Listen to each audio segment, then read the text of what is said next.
Bonjour à toutes et à tous, bienvenue sur votre chaîne DPSVI TV, votre chaîne high-tech informatique.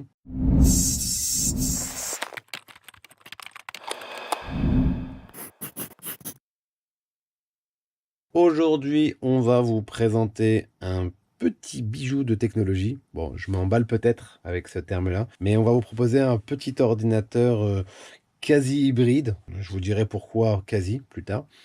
Mais voilà, avant de commencer ce test et cette présentation, je vous invite à vous abonner à la chaîne afin d'être informé en tout premier de nouvelles publications, de nouvelles vidéos, de nouveaux objets, de nouveaux tests. Commençons tout de suite la présentation. Donc aujourd'hui, un produit de chez Asus, un joli produit de chez Asus. Donc il s'agit du ZenBook Flip comme c'est marqué sur l'emballage. Donc passons tout de suite au déballage. Il n'y a pas grand chose à dire sur l'emballage. On a une jolie boîte avec une belle photo dessus. Voilà, c'est tout ce que j'aurais à dire. On a un bel ordinateur, un petit chargeur Asus, très petit, très léger, monobloc, 19 volts, 2,37 ampères. Alors, sortons ce petit bijou de son écrin. Waouh! Il est beau, assez lourd, mais ça sent le solide. Moi, j'ai un MacBook de 2015, donc le poids, on va dire, me choque pas parce qu'il est plus léger, pour le coup, que le MacBook. Donc là, on a quelque chose d'assez lourd, mais qui inspire confiance. Voilà, ça sent le solide. Belle finition.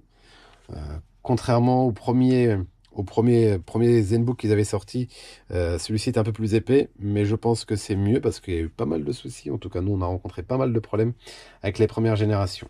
On a un petit détail esthétique qui est pas mal, donc le ZenBook série gravé sur la tranche. Au niveau de la coque, un alu brossé avec un effet cerclé comme ça, je trouve ça très très joli. Donc niveau finition, niveau esthétique, pas grand chose à dire, c'est une belle machine, c'est un beau produit. On va l'ouvrir, voilà. Donc pareil, hein, on est sur de l'alu partout. On a donc un écran qui s'ouvre à ne pas en finir, enfin si, à 360 degrés, mais ça, on va y revenir juste après. Allons voir maintenant les connectiques. Qu'est-ce qu'on a? On a un lecteur de carte micro SD, on a un USB type C, une prise casque micro, un USB 3 classique, une prise HDMI, le connecteur d'alimentation, rien derrière, pas étonnant compte tenu de l'épaisseur, un second USB, le petit voyant de batterie, de charge, donc bouton volume, bouton power, rien d'affolant, rien de spectaculaire. Le seul petit bémol, à mon goût, moi je suis un peu embêté par les charnières de ce type-là, à ouverture 360. Je me dis que dans pas longtemps, surtout si c'est un ordinateur qui est ouvert de façon régulière à 360, et ben dans pas longtemps, on va avoir des problèmes de liaison de l'écran. C'est des petites connectiques qui passent, hein, c'est très très fragile. Vous avez euh, la liaison de la caméra qui est certainement en USB. Le tactile a son câblage, l'écran a son câblage. Voilà, tout ça pour dire que ça fait pas mal de petits fils et qui transitent par ces deux charnières. Et donc naturellement, quand on ouvre, qu'on ferme, qu'on ouvre, qu'on ferme, oh, en plus à l'ouverture, oh, je vous le fais en live, oh, ouais, c'est pas du tout, mais alors pas du tout pratique. Je vous le dis, moi je suis frileux, je suis pas fan de ces ouvertures à 360. Et là, en direct, je peux pas vous faire ressentir ce que j'ai ressenti. Mais voilà, il y a un blocage, il y a une gêne. Alors on a l'impression qu'on va casser. Alors on rouvre pour le refermer différemment. Pas, ouais, moi je n'apprécie pas. Voilà, je vous donne mon avis. Et j'ai même envie de vous dire que c'est un avis de professionnel, d'expert.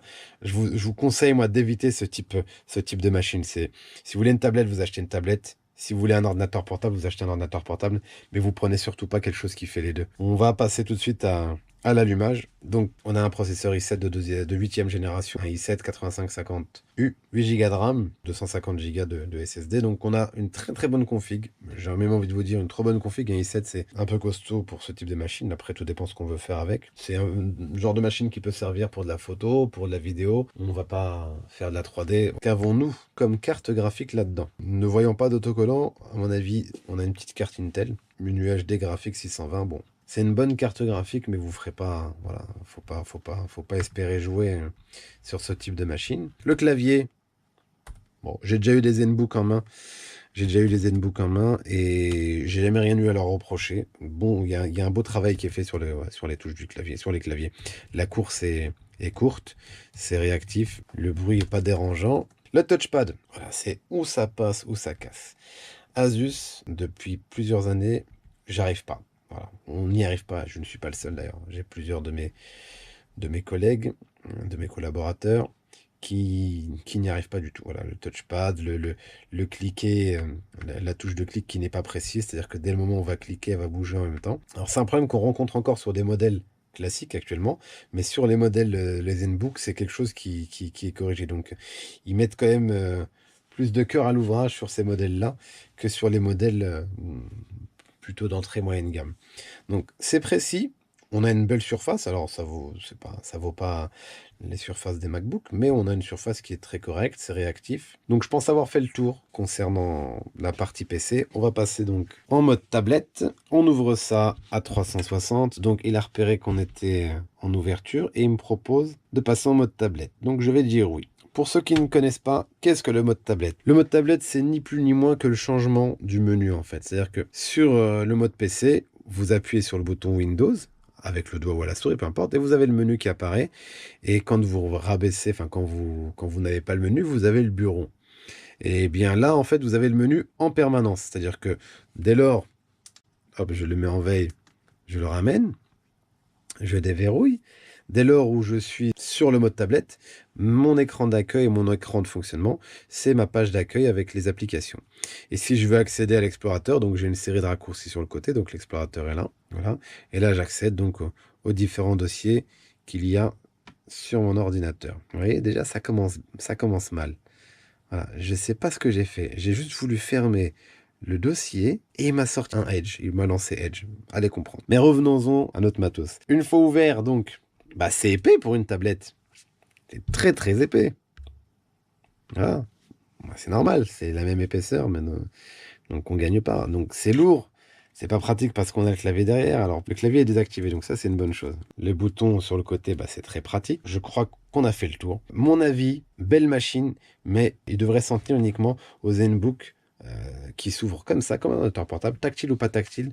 Ça, je vois pas l'intérêt qu'il soit tactile, si ce n'est avoir un écran qui au final a plein de traces de doigts. Voilà, je pense avoir fait le tour. Donc avant de terminer, je vous invite à laisser des pouces bleus. Je vous invite à commenter, à laisser votre avis, à nous questionner. On va s'arrêter là pour aujourd'hui. Je vous dis à très très bientôt. Je vous souhaite une très bonne fin de journée. Bye bye à tous.